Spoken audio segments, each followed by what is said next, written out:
Die Rosi schiebt nicht mit dem Josef und das sagt's auch die Landweiber. Danach gingen sie miteinander spazieren in ein Eck von Lansing, wo Sommer ist und die grüne Lava an die Baum hängen. In Wirklichkeit ist aber der Josef inzwischen ein warmer Bruder geworden.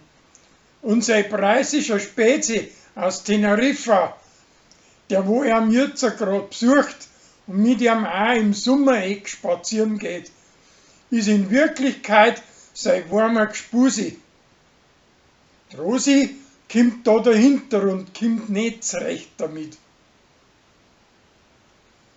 Der preußische Kölner wird zintig, weil ihm die Leute UFO-Sengs verzapfen, wie die Geschichte weitergeht, die wo er momentan gerade in der Glotzen anschaut. An der Gundi sein Burzeltag lässt er nieder einen Luftballon steigen mit einem Zettel dran, wo es ihre Apps wünschen. Der Hubert wünscht ihr das Schlechteste und drum hat er Bullen, wie er glaubt, dass sie den Zettel gekriegt hat. Dabei ist es aber ein anderer Zettel gewesen.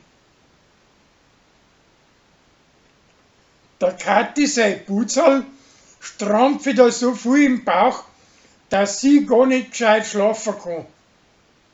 Drum muss der Severin alle sein Bratzen drauflegen, weil nachher hört's auf.